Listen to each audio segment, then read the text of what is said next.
ملک سمرقند میں ایک بیوہ سید زادی رہتی تھی۔ ان کے چند بچے بھی تھے۔ ایک دن وہ اپنے بھوکے بچوں کو لے کر ایک رئیس آدمی کے پاس پہنچی اور کہا، میں سید زادی ہوں، میرے بچے بھوکے ہیں، انہیں کھانا کھلاؤ۔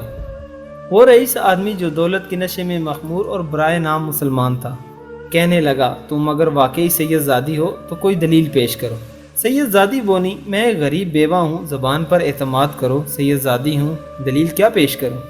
وہ بولا، میں زبانی جمع خرچ کو نہیں جانتا، اگر کوئی دلیل ہے تو پیش کرو ورنہ جاؤ۔ وہ سید زادی اپنے بچوں کو واپس لے کر چلی آئیں اور ایک مجوسی رئیس کے پاس پہنچی اور اپنا سارا قصہ بیان کیا۔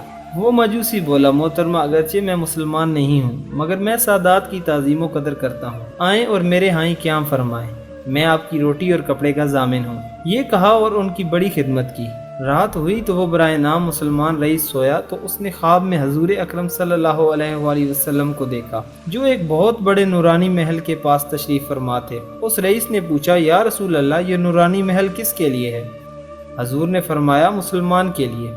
وہ بولا، تو حضور میں بھی مسلمان ہوں، یہ مجھے عطا فرما دیجئے۔ حضور نے فرمایا، اگر تو مسلمان ہے تو اپنے اسلام کی کوئی دلیل پیش کر۔ حضور نے پھر اسے فرمایا، میری بیٹی تمہارے پاس آئی تو تو نے اسے سادات کی دلیل طلب کی اور خود بغیر دلیل پیش کیے اس محل میں چلا جانا چاہتا ہے؟ ناممکن ہے۔ یہ سن کر اس کی آنکھیں کھل گئیں اور بڑا رویا۔ پھر ان سید زادی کی تلاش میں نکلا تو اسے پتہ چلا کہ وہ فلاں مجوسی کے گھر قیام پذیر ہیں۔ چنانچہ اس مجوسی کے پاس پہنچا اور کہا، 1000 روپے لے لو اور انہیں میرے سپرد کر دو۔ وہ مجوسی بولا، کیا میں وہ نورانی محل 1000 روپے پر بیچ دوں؟